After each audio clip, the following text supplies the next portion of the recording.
Japan को लेकर के एक बहुत बड़ी खबर सामने निकल के आ रही है, जहां पर जापान ने भारत को कुछ ऐसा दे दिया है जिसके लिए पिछले कई सालों से हम चीन पर निर्भर हैं। जी हां दोस्तों, जापान की एक बहुत बड़ी कंपनी भारत में निवेश करने जा रही है। खास बात इस प्रोजेक्ट की यह है कि कंपनी ने पहले वियतनाम, चीन और ताइवान जैसे देशों को सिलेक्ट किया था अपने इस निवेश के लिए, लेकिन कंपनी ने भारत में बढ़ रही अपॉर्चुनिटीज के चलते भारत में इन्वेस्टमेंट की तैयारी कर ली है। जी हां दोस्तों, हम बात कर रहे हैं जापानीज कंपनी मित्सुबिशी के बारे में।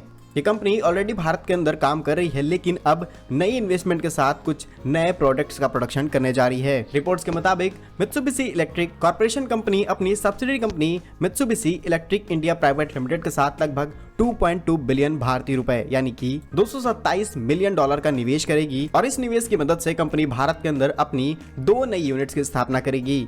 इन यूनिट्स के अंदर inverters, automation, electric control system, Motors और भी बहुत सारे इलेक्ट्रिक पार्ट्स का प्रोडक्शन किया जाएगा, क्योंकि पिछले 2 सालों के अंदर भारत के अंदर इन सभी चीजों की डिमांड बहुत तेजी से बढ़ी है और भारत की कस्टम ड्यूटीज के चलते कंपनियों को इंपोर्ट करने में काफी संकट हो रहे हैं। इसके चलते कंपनियां भारत में ही प्रोडक्शन करेंगी, जिससे हमारे देश के लोगों को रोजगार मिलेगा और मेड इन इंडिया चीजों का प्रोडक्शन किया जाएगा। इसके अलावा कंपनी भारतीय बाजार में ऑटोमोबाइल सेक्टर में भी एक बहुत बड़ा योगदान देने जा रही है। इसके साथ साथ company food, pharmaceuticals, data center, textile industry, इन सभी के लिए जो भी इलेक्ट्रिक इक्विपमेंट्स यूज किए जाएंगे उनका भी प्रोडक्शन करेगी, क्योंकि भारत के अंदर 8% से भी ज्यादा ग्रोथ देखी गई है। जानकारी के लिए आपको बता दें कि कंपनी ने 1990 में भारत के अंदर अपने प्रोडक्शन को शुरू किया था और कंपनी तब से लेकर के भारत में अभी तक काम करते आ रही है। और अब नई इन्वेस्टमेंट के साथ कंपनी अपनी 2 यूनिट्स, जहां पर पहली यूनिट पुणे में लगाई जाएगी और दूसरी महाराष्ट्र में, जहां पर पहली यूनिट 15,400 m² और महाराष्ट्र में 40,000 m² भूमि पर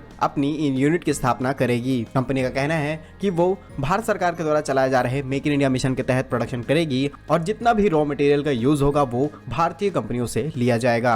और कंपनी कुछ सालों के अंदर अपने नए यूनिट्स को भी लगाने के लिए तैयारी बना रही है, जहां पर air conditioning system, LED lights और भी बहुत सारे इलेक्ट्रॉनिक्स पार्ट्स का प्रोडक्शन किया जाएगा। जहां पर कंपनी 2 महीनों के अंदर अपने इस नई यूनिट के ऊपर काम शुरू कर देगी और रिपोर्ट्स बता रही हैं कि 2023 के दिसंबर से पहले यहां पर कंपनी अपनी यूनिट्स का इनॉग्रेशन करके प्रोडक्शन को स्टार्ट कर देगी। तो दोस्तों, ये भारत के लिए एक बहुत बड़ी अपॉर्चुनिटी है। इसी के साथ में बहुत सारे ऐसे देश हैं जो इलेक्ट्रिक सेक्टर में बहुत अच्छा ग्रो कर रहे हैं। इसी के साथ में दुनिया की जितनी भी बड़ी कंपनियां हैं उनको ये लग चुका है कि भारत के अंदर आने वाला फ्यूचर बहुत ब्राइट है। और इसी को लेकर के चाहे चीन हो, ताइवान, कोरिया, जापान, अमेरिका, हर एक देश की बड़ी बड़ी कंपनियां भारत में निवेश कर रही हैं।